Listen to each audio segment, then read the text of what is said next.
Okay, this video is to give you an idea how to change the power steering pump on a 97 Dodge Ram 10-cylinder, 8-liter, manufactured after 3 of 97. Apparently there's a difference in the power steering pump, so when you're ordering one, make sure you find out when your vehicle was made. If you're dealing with one in 97, make sure you get the right one for after, I believe it's March something of 97. So this is July of 97 as a manufacturer, so there's some pumps that I couldn't use, but I did manage to find a used one online. All right, one of the first things you're going to want to do is remove this here. It comes with a clip like this, and if you put a screwdriver right up under here and pry that up, you can get that to go forward. You'll probably want to use both hands.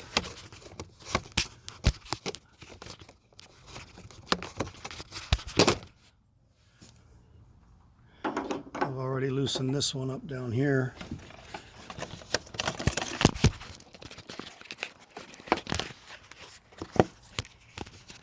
And we'll get that off. You may have to put a screwdriver in here to pry that off. And that'll come right out of your way and give you a little bit more room to access the power steering pump. It's a good idea to take the lines off of the power steering pump at this point. You can see the one off to the left that's already been undone, and I placed a red cap right there at the bottom to keep the oil from coming out. I then loosened the clamp on here, and when I pull that out, I'll separate the hose so that I don't make as much of a mess with the oil that's still in that pump. Now this pump was a fairly new one, but when they put it back on, they must have hammered the pulley back on, because it started leaking from the seals, and it leaks pretty bad. So I got another one from a junkyard. It came with the bracket and the pulley, because I didn't want to have to mess with the pulley and go rent a pulley extractor and deal with that. Just out of laziness, nothing more. The bolts that I took off here are going to be this one, and this one, I believe. I don't know if there was anything around that one. What do we got here? 1, 2, 3. 3 bolts. The one in the top, you notice, just has this bolt. And down here,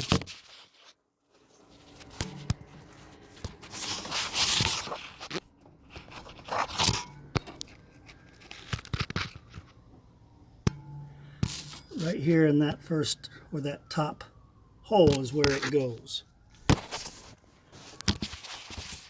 And all of them were fairly easy for me to take off. Obviously it's been changed recently, within the last year or two. But that bolt sits in there.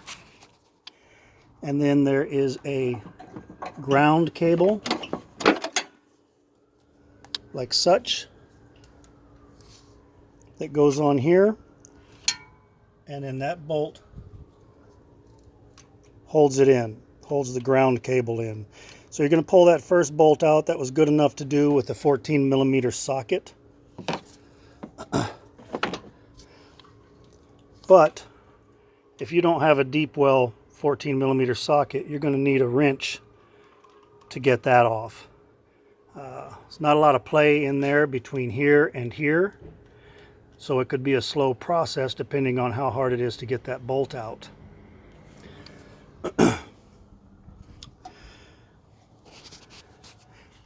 Now you can release the belt tensioner which is this right here. It's a plastic looking thing on mine with fins. That's a 13 millimeter socket. I hooked it to a ratchet. Then I used a breaker bar, such as this, around that ratchet. And I just went to my left with it. That loosened the tension on the belt and allowed me to pull the belt right off of the pulley.